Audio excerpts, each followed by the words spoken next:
I rented a cheap apartment with bizarre rules. Don't use the elevator at 3:33 a.m.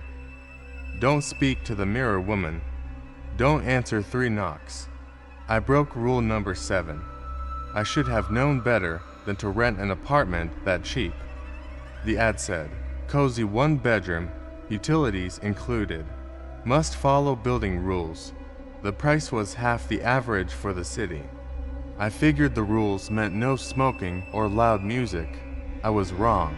The building was old, built in the 1920s, with faded wallpaper peeling off in the hallways and a dim yellow glow from the flickering light fixtures.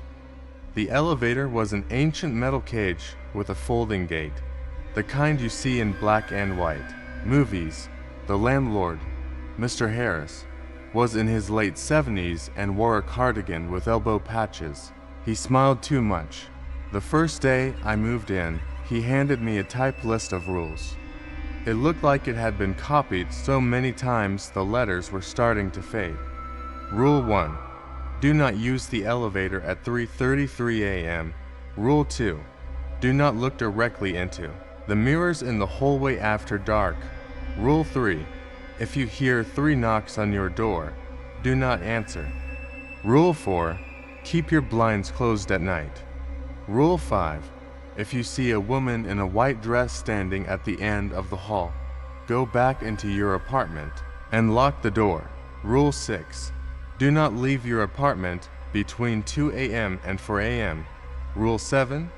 Never, under any circumstances, go to the basement. I laughed when I read them. Is this a joke? I asked. Mr. Harris didn't smile this time. You follow them, you'll be fine, he said, and turned away. The first week passed without incident. I worked late shifts, so I often came home after midnight. The hallway was always quiet, and I never saw any of the other tenants. The building felt empty, even though I could hear muffled footsteps above me sometimes. One night, I came home at 3:20 a.m., dead tired. The elevator was tempting. 5 flights of stairs felt like a mountain. I checked my phone. By the time I reached the elevator, it was 3:32. I thought about the rules and rolled my eyes. Superstition. I got in, closed the gate, and pressed 5. The elevator groaned as it started moving. Halfway between floors 3 and 4, it jolted to a stop.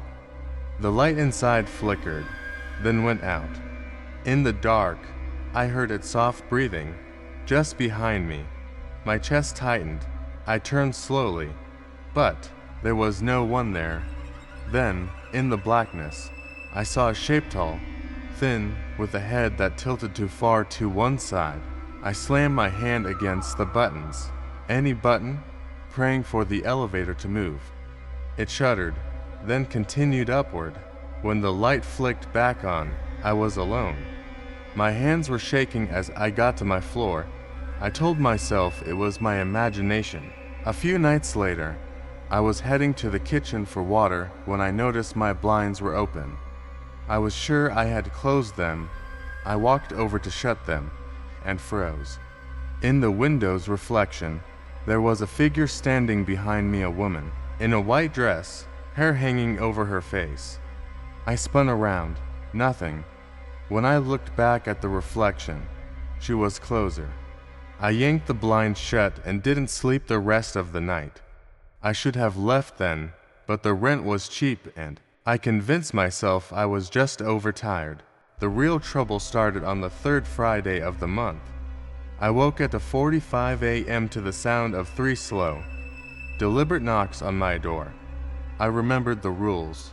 My heart pounded so hard it hurt. Then came a voice, soft, almost a whisper. Let me in. It's so cold out here. I stayed frozen in bed, barely breathing. The knocking stopped. I thought it was over, but when I looked toward the door, there was a shadow beneath it, like someone standing there. The shadow didn't move for almost an hour. After that, I kept a heavy chair wedged under the doorknob at night. Weeks went by without incident, until one night the power went out around 3 a.m. My phone battery was dead, and I didn't have a flashlight. The only light came from the dim glow of the hallway through the gap under my door. Then I heard a faint hum, like machinery starting up. The elevator. I peeked through the peephole. The hallway was empty, but I could hear the elevator moving, even though no one had called it. The sound stopped on my floor. The gate creaked open. Footsteps echoed, slow and deliberate. Then I saw her, the woman in the white dress, walking toward my door. She stopped right in front of it, her head tilted to the side, and she whispered something I couldn't make out. Then she started knocking 3 times. I backed away, heart racing. The knocking stopped, but I could see her shadow under the door again. That was the moment I decided I needed to know what was going on. I made the mistake of breaking Rule 7. The next evening, just before midnight, I went down to the basement. The door wasn't locked. The stairs creaked as I descended into the stale, damp air. The basement was larger than I expected, lined with old storage units. In the center was the elevator shaft, the old metal cage extending down into darkness. And in that darkness, I could hear breathing. When I shone my phone's flashlight down the shaft, I saw them faces, dozens of them, pale and silent, staring up at me. One of them was the woman in the white dress. Another was me, my own face, eyes wide, mouth open. I stumbled back, tripped, and nearly fell into the shaft. As I scrambled up the stairs, I heard the elevator start to move. It reached the basement with a loud clank. The gate slid open, and inside was Mr. Harris. Only, his face wasn't right, it was stretched, the smile too wide. "You broke the rules," he said softly. I ran, bolting up the stairs, through the lobby, and out into the street. I never went back. I left all my stuff there. A month later, I drove past the building. The windows were dark, the place boarded up. A for sale sign hung crooked in the yard. But as I stopped at the light, I saw the blinds on the 5th floor shift, just enough for a pale face to watch me. I drove away and never looked back.